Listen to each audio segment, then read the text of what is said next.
Her body was never identified. Her face would go on to captivate the world. Welcome back to Historical Horror, which is not only the genre of all the books that I write, but also a series in which I draw upon my two absolute favorite subjects to bring you the strangest, creepiest, darkest tales from our past. Today we're talking about L'Inconnue de la Seine, or the Drowned Woman of Paris. In the late 1880s, the body of a young woman was pulled from the River Seine at the Quai du Louvre. Like her cause of death, her identity was a mystery. No one knew who she was, no one claimed her, and it might have ended there. At the morgue, the presiding pathologist was so struck by her beauty, so haunted by her serene, almost smiling expression, that he had a plaster death mask made of her face. With that, instead of fading into obscurity, this unknown woman became an icon.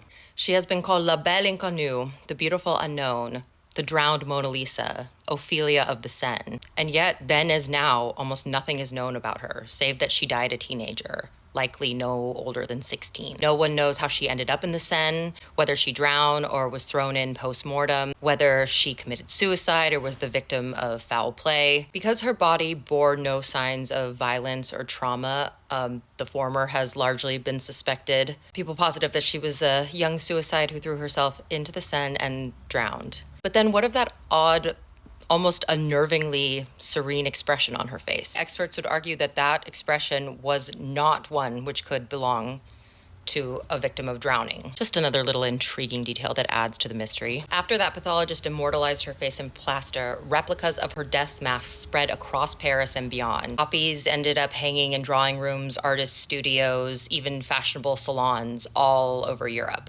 Writers, artists, and poets compared her to Da Vinci's Mona Lisa, an enigmatic beauty hiding a secret that could never be solved. She became the beauty standard for women and young girls all over Europe. For decades, L'Inconnue de la Seine was adored, emulated, even fetishized, all the while remaining nameless. But this story has yet another haunting twist.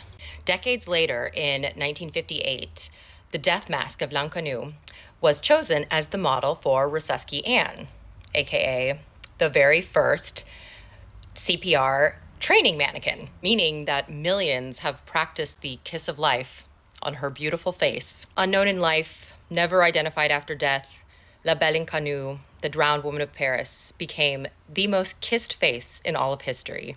It's kind of a nice end to the story, right? But also not. Also still very unsatisfying. Like, I still have questions, damn it. Who was she? What happened to her? If she became so famous, why was she never identified? How is it that no one recognized her? Or if they did, why didn't they come forward? The true crime girly in me is like, oh, she was the victim. She must have been the victim of something nefarious. But on the other hand, it's 19th century, largely Catholic France. Obviously, we can't know her religious affiliations, but this was a period when suicide was still widely stigmatized.